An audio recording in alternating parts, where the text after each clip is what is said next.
আজকের সকালটা একদম বৃষ্টি স্নাত। বারান্দায় বসে আছি, হাতে ধরা 1 কাপ ধোয়া ওঠা চা। পাশে সাজানো আমার আদরের ফুল গাছগুলো যেন বুঝে গিয়েছে আজ আমার মনটা একটু শান্তির খোঁজে। সবাই মিলে বুঝি তাই রং ছড়িয়েছে বারান্দার ভাজে বাজে। তাদের দিকে তাকালে মনে হয় এই তো জীবন, কতটা ক্ষণস্থায়ী। এরকম সহজ সরল, এরকম কোমল হলে কি এমন ক্ষতি হতো?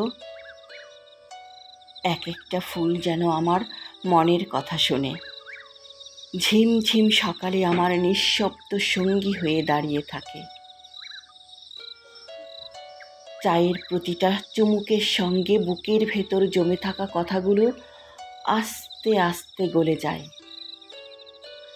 এই ফুল গাছগুলো যেন আমার মতোই শেকড় গেড়েছে ঘরের কোণে, অথচ বাঁচতে শিখেছে আকাশের দিকে তাকিয়ে। আজকের এই স্নিগ্ধ সকালটা আমি আমার আদরের ফুলগুলোর সঙ্গেই ভাগ করে নিয়েছি, আর সেই ভাগের অংশীদার ছিল আমার নিঃশব্দ 1 কাপ চা।